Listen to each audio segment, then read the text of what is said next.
Olá pessoal, aqui é o professor Gustavo.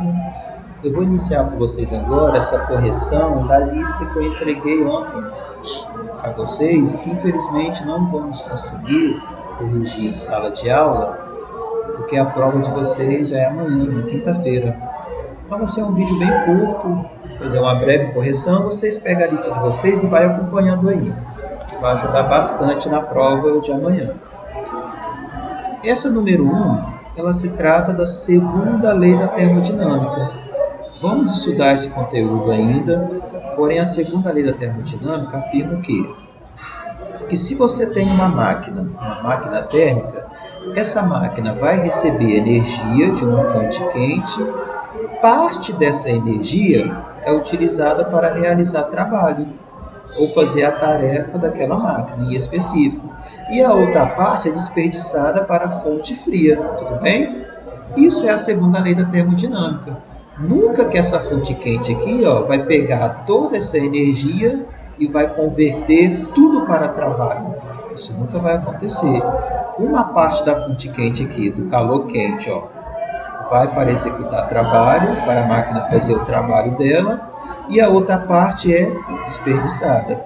Quem explica isso é a segunda lei da termodinâmica, ok? Marque aí na sua listinha aí. A questão de número 2 é uma transformação, de Fahrenheit para graus para Kelvin. Quando vocês fazerem essa conta aí, converter de Fahrenheit 41 Fahrenheit para a escala Kelvin, vocês vão encontrar a resposta correta, que é 278. Vocês têm essa conta no caderno de vocês, dá uma revisada lá. Já fizemos as continhas várias vezes, observa lá que vocês vão encontrar esse resultado aqui, de 278.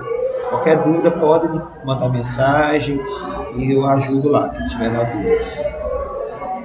A questão de número 3, ela fala sobre calor e temperatura. Tem uns textinhos aí, depois vocês lêem esse texto com calma, mas basicamente ela fala o quê?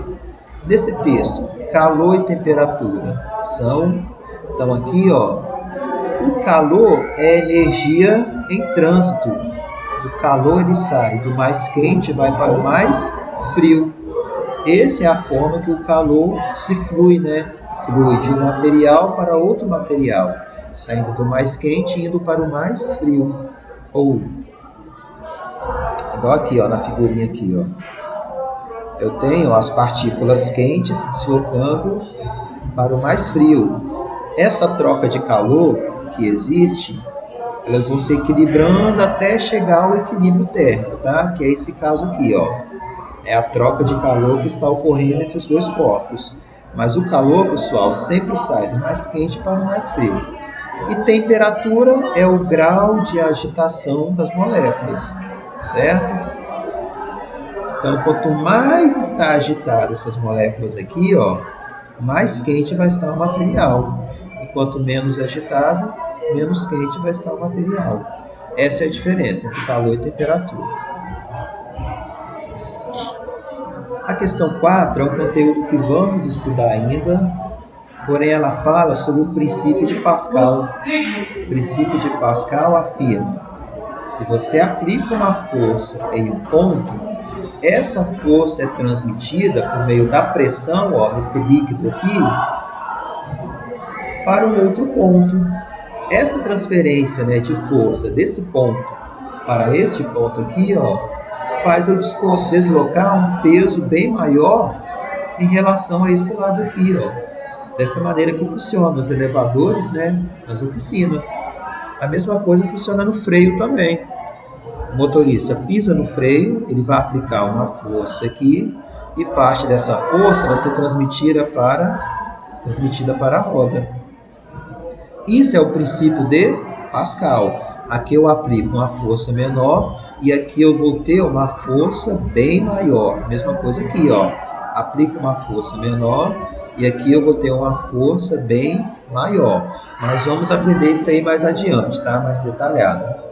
Então, a alternativa correta é a letra D. A número 5, ele fala sobre o ouro. ele fala que o ouro é um material que é muito fácil alterar a sua temperatura. Por que é fácil alterar a temperatura do ouro? É porque ele tem um baixo calor específico. É só olhar a tabela aqui, ó. O calor específico do ouro é 0,03. Isso significa o quê? Que ele precisa de 0,03 de calor para sua temperatura se alterar em 1 grau. Por isso que é tão fácil esquentar o ouro. Enquanto a água, por exemplo, a água precisa de uma caloria para sua temperatura aumentar em 1 grau. Enquanto o ouro precisa de 0,03 calorias para sua temperatura aumentar em 1 grau. Isso para 1 grama de ouro, tá?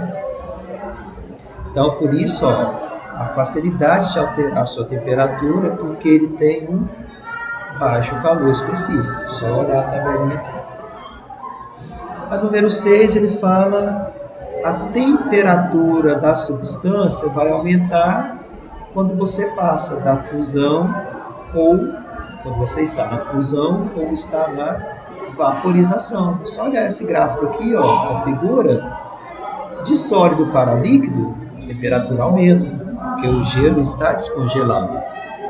E de líquido para gasoso, também aumenta, porque o líquido está se transformando em vapor, estado gasoso. Então eu tenho um aumento de temperatura. Por isso que é fusão e vaporização. Essa aqui agora, ó, nesse processo, o movimento da água é causado pela diferença de densidade. Por que densidade? O líquido mais frio vai descer e o mais quente vai subir. Convecção térmica, lembra da convecção térmica que estudamos isso? O mais quente sobe e o mais frio desce. Isso ocorre por quê? Devido à diferença de densidade. Aqui fala, ao colocarmos líquido muito quente em um copo de vidro, esse copo pode se trincar. Por que ele se trinca? Ele vai trincar porque quando você coloca um líquido muito quente dentro do copo, ele vai sofrer uma dilatação, o seu tamanho vai aumentar, isso na parte de dentro. Porém, a parte de fora não vai sofrer essa dilatação. Ela vai demorar, ou deveria demorar um tempo a mais. Essa diferença de dilatação que provoca o quê? Provoca essa trinca. A parte de dentro se dilata, aumenta de tamanho, enquanto a parte de fora não se dilata. E isso pode ocorrer o quê? Uma trinca no seu copo.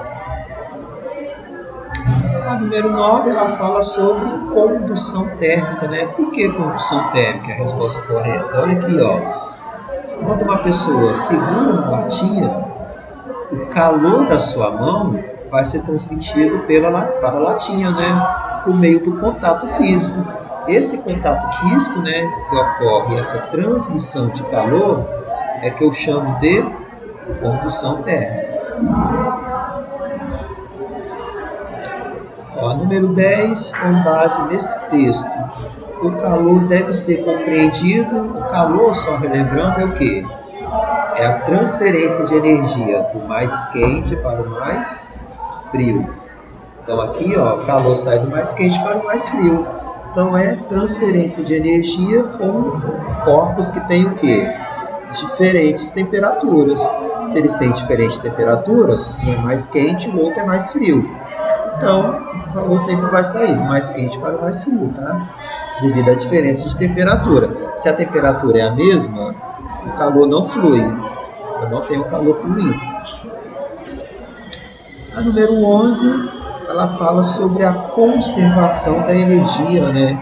Princípio da conservação da energia. Por quê, né? Ela fala, dessa forma, uma máquina retira fonte quente de 100 joules e realiza um trabalho de 60. Então aqui, ó, entrou 100, saiu 60 de trabalho, está restando aqui para a fonte fria 40. Mesma quantidade que entrou é a quantidade que está saindo. 60 mais 40 vai dar 100. Isso é o quê? É a conservação da energia, ok? A número 12, ela fala uma tirinha aqui, né, uma figurinha, ó. A estrela está falando, nada disso. O Sol que é o centro do universo. O Sol sendo o centro do universo, a teoria que estuda isso, né, ou que afirma isso é o quê? É o heliocentrismo.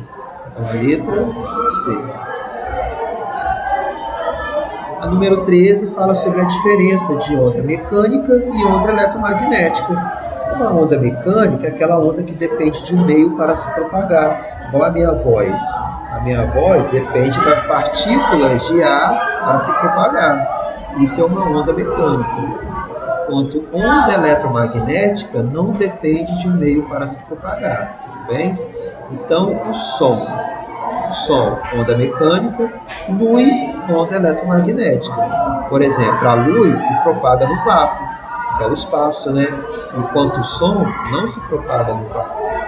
Então, a alternativa correta é a letra B. A 14 fala sobre ondas longitudinal. Olha aqui a diferença, ó. Ondas longitudinal. O dedo da pessoa está vibrando para frente e para trás e a onda está na mesma direção. Nas ondas transversais é o contrário. Ele sobe e desce, a mão da pessoa sobe e desce, a onda está na direção contrária, né? Perpendicular. A mesma coisa é a caixa de som. A caixa de som, a película aqui vibra para frente e para trás e o som está na mesma direção, ó. A vibração das partículas de ar estão vibrando na mesma direção. Então, é uma onda longitudinal. Na imagem aqui, ó, eu tenho todos esses tipos de ondas eletromagnéticas, porém os nossos olhos não enxergam todas essas ondas. Nossos olhos enxergam só onde? Só no espectro visível. É esse espectro visível que enxergamos. E aqui eu pergunto, qual faixa de comprimento de onda da luz visível nossos olhos enxergam, né? Comprimento de onda visível aos nossos olhos. Vai ser essa faixa aqui, ó, que é menor que 10 nanômetros e maior que 1000 nanômetros. Essa faixazinha aqui, tá vendo? Ó? Vou aumentar para vocês. Ó, aqui eu tenho 1000 nanômetros, então, ó, é maior que 1000 nanômetros e menor que 10 nanômetros. Essa é a faixazinha, então a resposta correta é isso, tá? A faixa que nossos olhos enxergam vai ser o quê? Menor que 10 nanômetros e maior que 1000 nanômetros, ok? Então, pessoal, vai marcando aí, marque aí, né, na listinha de vocês, dê uma estudada, uma revisada, e amanhã estamos aí fazendo a prova, tá? Um abraço.